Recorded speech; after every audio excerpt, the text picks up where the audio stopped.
Bonjour à toutes et à tous, heureux de vous retrouver sur vtte.fr pour l'essai du premier VTT assistance électrique léger signé Giant.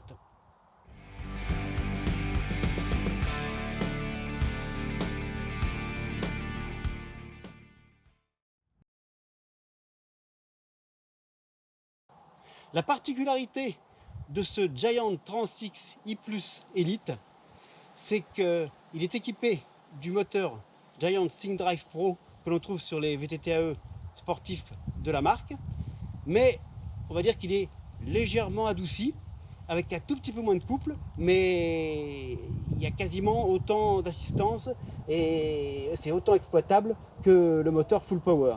Donc avec un VTT-AE qui pèse moins de 20 kg, 19,3 pour être précis, on a quand même un combo qui me paraît fort intéressant et qui devrait permettre de faire beaucoup de choses. Alors évidemment, ce vélo c'est le haut de gamme à 13 000 €. C'est un peu cher, mais c'est celui que Giant a décidé de me passer pour le test, et on sait que le premier modèle qui est à un peu plus de 6 000, même un moins bien équipé, restera un poil plus lourd, mais avec le même comportement. Donc le vélo est équipé d'une batterie de 400 Wh, ce qui est à peu près ce que l'on trouve sur les VTT-AE à assistance légère, et là en l'occurrence l'assistance ne l'est pas, mais pour avoir un vélo pas lourd, il n'y a pas le choix. Et d'ailleurs on s'aperçoit que le cadre du Giant est vraiment fin. Ce tube diagonal avec la batterie dedans est, contrairement à d'habitude, vraiment en ligne, et on a l'impression qu'il n'y a pas de batterie, quoi. Donc c'est vraiment super au niveau esthétique. Donc ça c'est pour la base.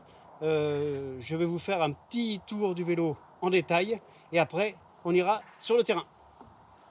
Le Giant Trans-X i+ Elite haut de gamme est équipé d'une suspension avec le système Fox Live Valve, c'est-à-dire un système électronique qui gère la suspension et qui permet de la figer ou voire presque la bloquer dès qu'on pédale, et qui se libère quand on arrête de pédaler et que ça descend.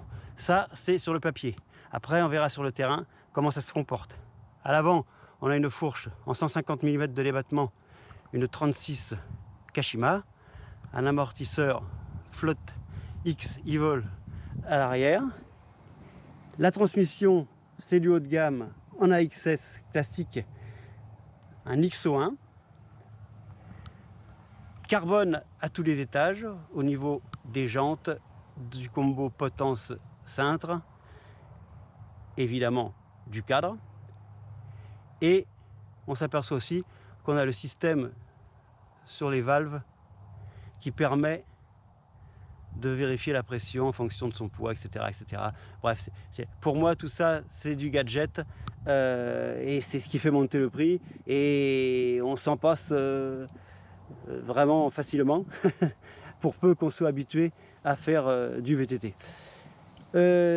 Sinon, le moteur, comme je vous l'ai dit, c'est un Giant Yamaha ThinkDrive Pro, la batterie de 400 Wh, la tige de selle, c'est une Fox Transfer Kashima, et les freins, des SRAM code RSC 4 pistons en disque de 220, ce qui est un peu gros pour le poids du vélo, mais bon, c'est pas si mal, et 200 à l'arrière.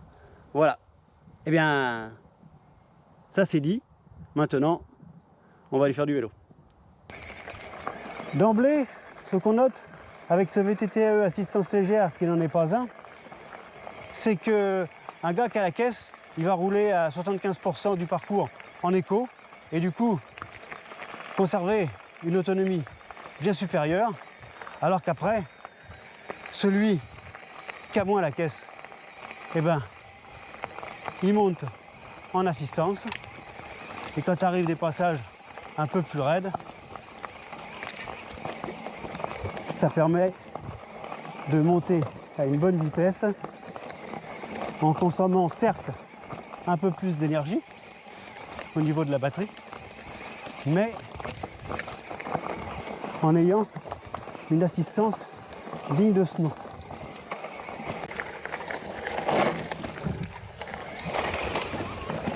Voilà, ça c'est typique, le genre d'obstacle qu'il est impossible de monter avec un moteur TQ,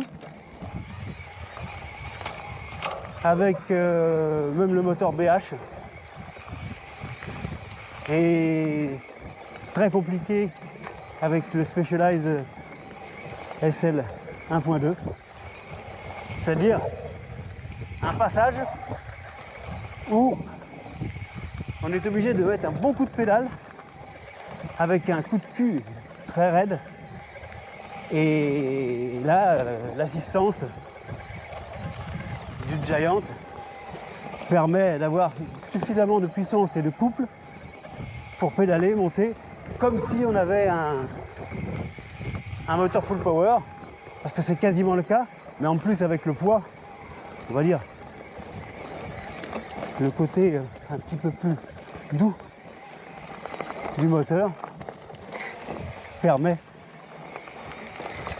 d'en avoir autant grâce au poids du vélo.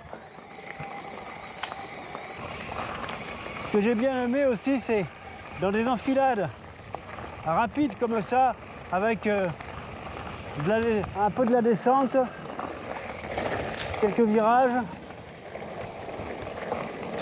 du faux plan en montant un petit peu. Le vélo pédale super bien. En relance, c'est un régal. Un excellent rendement. En écho, là, ça fonctionne super.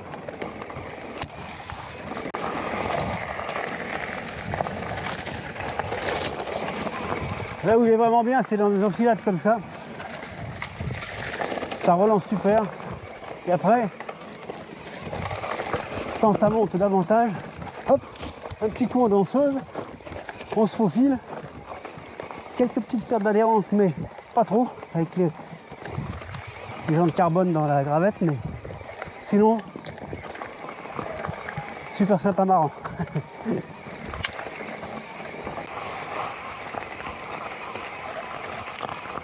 Et dans les passages plus techniques, avec un peu de franchissement, et à l'avant se laisse hyper facilement.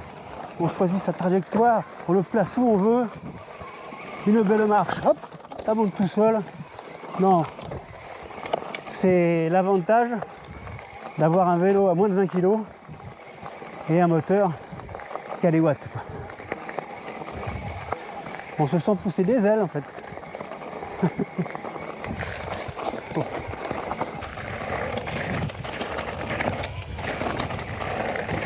En descente, contrairement à ce qu'on pourrait penser, le vélo est assez confortable, surtout avec un bon réglage de suspension et la live valve ouverte. Et là, on a vraiment de quoi faire sans se faire trop bouger. Franchement, c'est super sympa. Et s'il n'y a pas les branches devant, c'est encore mieux.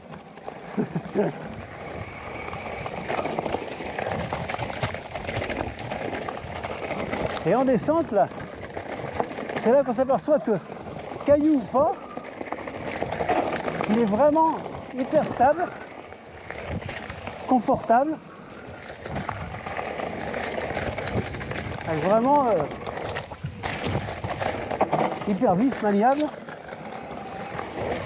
C'est super agréable à piloter et on se retrouve quasiment avec les sensations qu'on a sur un vélo sans moteur.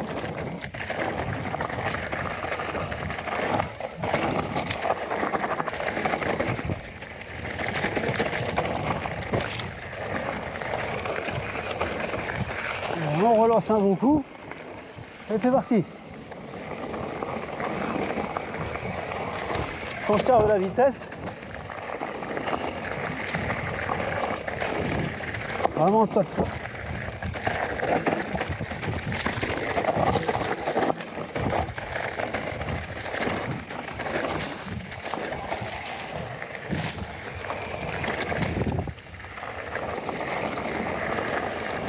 Non, franchement, Je me suis régalé.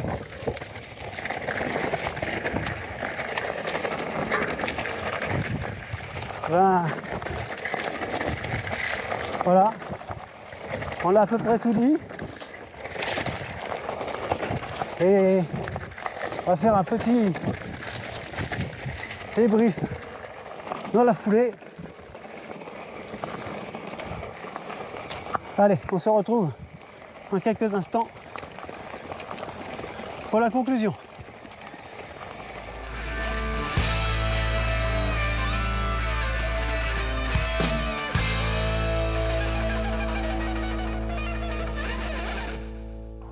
Bon, eh bien, c'est le moment de conclure et de faire un petit débrief de ce que j'ai ressenti sur le vélo pendant cet essai plutôt instructif. D'abord, première chose, le moteur est assez exceptionnel dans le sens où on a un Giant Think Drive Pro avec les carters et toute la mécanique Yamaha qui marche quasiment aussi bien que le moteur que l'on trouve sur les modèles à assistance full power. La différence c'est qu'il y a un petit peu moins de couple, mais on va dire que c'est à peine sensible vu le poids du vélo. Donc à ce niveau-là, ça permet d'attaquer des montées difficiles, des passages techniques, d'en avoir sous la pédale quand il s'agit de lever le vélo pour l'emmener sur des franchissements assez conséquents. Donc à ce niveau-là, on est au top. Après, le vélo est très rigide, surtout avec les jantes carbone et le cintre et la potence aussi en carbone, ce qui fait que on a quand même tendance sur les pierres dans le Var, comme on a chez nous, à se faire bien secouer et on a intérêt à monter des bons pneus et de pas trop les gonfler, de pas trop mettre de pression pour avoir un peu plus de confort et de motricité, sinon le vélo il gigote quand même pas mal. Et ce qui est drôle, c'est que une fois qu'on attaque la descente, on ne sent plus du tout ce genre de problème avec la roue de 29 à l'avant et la roue de 27,5 à l'arrière. Le vélo est super maniable, super joueur et il n'y a pas le côté un petit peu instable et pas super précis que l'on a en montée. C'est vraiment, je me suis vraiment régalé en descente avec ce vélo, alors qu'au départ je me disais bah, peut-être que je vais me faire un petit peu bouger, mais non, c'était pas le cas. Et pour le reste, je dois juste avouer que le système Live Valve ne m'a pas emballé, qu'il est réglable avec l'application sur son smartphone et qu'on peut jouer avec. Et j'ai eu beau jouer, à un moment donné, j'ai tout arrêté, j'ai mis sur off et j'ai profité de suspensions qui fonctionnaient comme il faut, ouverte et non pas à moitié figée, un coup oui, un coup non. On va dire, en bref, ce genre de suspension Live Valve convient parfaitement à un vélo type cross-country, trail, voire même un enduro. Parce que en montée, on va pas vite, on est entre 6, 7 et maximum 10. Alors qu'avec un VTT-AE, en montée, on est à 15. Donc forcément, j'ai l'impression que c'est pas fait pour le VTT-AE et que ça, une fois qu'on arrive sur les obstacles, le cerveau du bordel, il est perdu et il se débloque, c'est jamais au bon moment et dès qu'on se prend une marche, ça durcit, dès qu'on est arrivé en haut, ça se ramollit. Et des petits détails comme ça qui font que, évidemment, s'il n'y a pas de cailloux et si on roule sur une truc super lisse, c'est bien, mais en vrai tout-terrain, c'est pas l'idéal. Voilà, surtout avec un VTT-AE parce que, encore une fois, pour un VTT musculaire, je pense que c'est plutôt bien vu. Voilà.